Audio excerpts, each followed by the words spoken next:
Hello viewers, তো welcome back hour another video. তো প্রিভিউতে আপনারা যে ভিডিওটা দেখতে পারলেন, আমরা আজকে সেই ভিডিওটি এডিট করব। তো ভিডিওটা এডিট করার জন্য একটা ক্যাপকাট লিঙ্ক প্রয়োজন হবে। তো আপনারা পিন কমেন্টে ক্যাপকাট লিঙ্কটি পেয়ে যাবেন।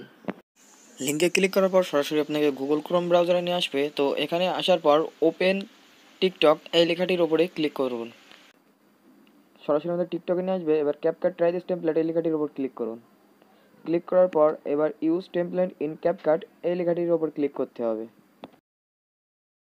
ক্লিক করলে আমাদের ক্যাপকাটে নিয়ে আসবে। এবার ইউজ টেমপ্লেট এই লেখাটির ওপর ক্লিক করতে হবে। ক্লিক করা হয়ে গেলে এখানে আমাদের 30টা ছবি অ্যাড করতে হবে। যদি আমাদের 30টা ছবি না থাকে সেক্ষেত্রে কোনো ছবি দুবার বা তিনবার ইউজ করলেও আমরা করতে পারি। তো আমি এখানে তাড়াতাড়ি অ্যাড করে নিচ্ছি।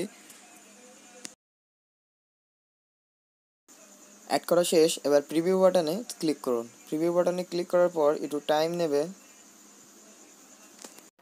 যদি নেট কানেকশন ভালো থাকে তাহলে খুব তাড়াতাড়ি হয়ে যাবে। এবার আমাদের এক্সপোর্ট অপশানে ক্লিক করে এক্সপোর্ট উইদাউট ওয়াটারমার্ক এই লেখাটির উপর ক্লিক করে দিই। তো আমাদের এক্সপোর্ট হচ্ছে। সময় বাঁচানোর জন্য আমি এটুকু কেটে দিয়েছিলাম। তো আমাদের এক্সপোর্ট প্রায় শেষ। এক্সপোর্ট কমপ্লিট হয়ে গেলে আমরা এবার ডানে চাপ দিয়ে আমাদের যা অ্যাপস আছে সকল অ্যাপসগুলিকে আমরা এবার কেটে ব্যাক হয়ে আসবো এখান থেকে। তো আমি সব অ্যাপস কটা কেটে দিই এখান থেকে। সব অ্যাপস কটা কেটে দিয়ে এখান থেকে ব্যাক চলে আসলাম। এবার আমাদের আবার ক্যাপকাটে ঢুকতে হবে। তার জন্য আমি আবার ক্যাপকাটে গেলাম। এবার নিউ প্রজেক্টে ক্লিক করি। নিউ প্রজেক্টে ক্লিক করার পর আমরা রিসেন্টলি যে সে ভিডিওটা এক্সপোর্ট করলাম ওটা অ্যাড করে নিলাম। করে নেওয়া হয়ে গেলে আমরা ইন্টে এসে ক্যাপকাটে যে লোগোটি এটি ডিলিট করে দেবো। দিয়ে আমাদের এই ভিডিওটির আমরা সাইজ চেঞ্জ করব, মানে রোটেট করব। রোটেটের জন্য আমরা ভিডিওর উপর ক্লিক করে এডিট অপশানে গেলাম। এডিট আসার পর রোটেটে চাপ দিলাম। রোটেটে চাপ দিয়ে দেখি ভিডিওটা ঠিক আছে কি না। না, আমাদের আবার একটু রোটেট করতে হবে। তো আবার দুবার রোটেটে চাপ দিলাম। হ্যাঁ, এবার আমাদের ভিডিওটা রোটেট হয়ে গেছে।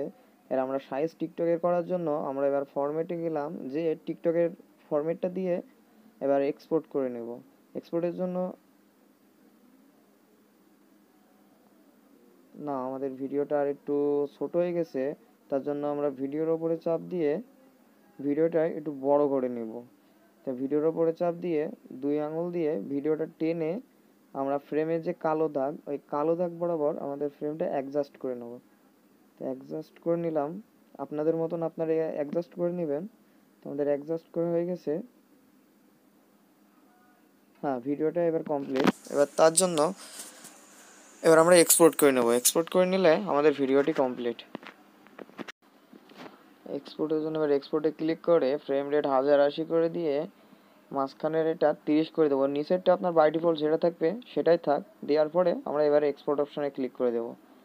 এক্সপোর্ট অপশানে ক্লিক করে দিলে আমাদের এক্সপোর্ট শুরু হয়ে যাবে। এক্সপোর্ট উপরে ক্লিক করে দিলাম, এক্সপোর্ট শুরু।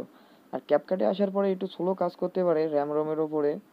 যদি আপনার র্যাম রোম বেশি হয়ে থাকে তাহলে আপনার তাড়াতাড়ি কাজ করবে, আর নাহলে একটু স্লো করতে পারে। তো আমরা ধৈর্য সহকারে একটু করবেন। তো এই ছিল আজকের ভিডিও। দেখা হচ্ছে পরবর্তী